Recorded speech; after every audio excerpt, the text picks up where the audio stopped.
But, So, I had a quick question to segue into, this Oregon issue. Do you think the gun issue in America has become such a big deal simply because of the news coverage on it? Like, I feel like, this wasn't really a problem back in the day.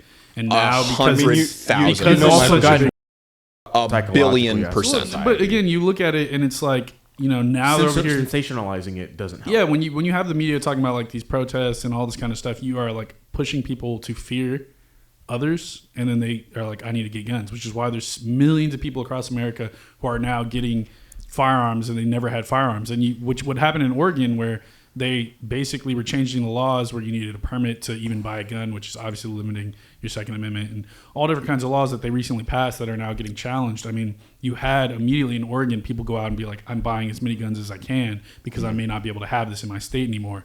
And it's just like one of those things are like, is what the left doing currently pushing more people to guns when their whole goal is to get them away? Like, it's the same thing. Like if they, like the NRA, you know how many left-leaning people I knew got guns because of left-leaning protests that a lot of them ended up turning into riots, and they're like, I agreed with it, but too far. Yeah. Now I got to get a gun. But essentially, it's the same thing. Like the NRA posts all the time about people using their guns defensively, and I feel like that in and of itself would be more of a deterrent for crazy people to go out and do these crazy acts, because they're seeing, if they saw all the time, person uses gun to defend home, person uses gun to stop mass shooting, then I feel like we wouldn't have this issue that we have now, because at the end of the day, it's like AR-15, they're shooting up schools, and then you're like, these people who are crazy are like, well, maybe I should get an AR-15 and go shoot up a school. I have an aside.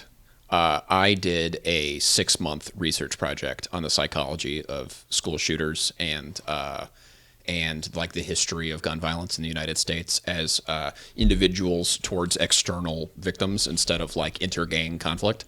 And basically there has always been, even from our earliest history, some violence. There will be outliers. When you're out on the middle of the frontier and you are dealing with like, Native Americans who could come and scalp you because you're on their land and you've just moved here from England, like you're way out in the middle of nowhere. You've got to be able to defend yourself. And sometimes other settlers would come. Sometimes people are broken serial killer people inside.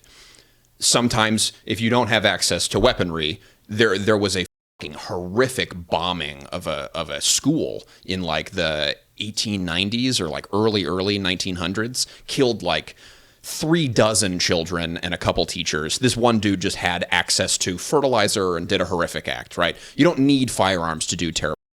But there is a clear delineation between very, very rare, a World War II veteran is psychologically traumatized, and he murders some of his neighbors because he's got a terrible relationship with his mother, and he is traumatized and he has no outlet. A random schoolgirl in the 1960s picks up her father's rifle and decides that she is bored or lacks morals, and she takes it out on her fellow students and then ends up in prison, whatever. The clock tower sniper at Texas University, like, people do horrific shit.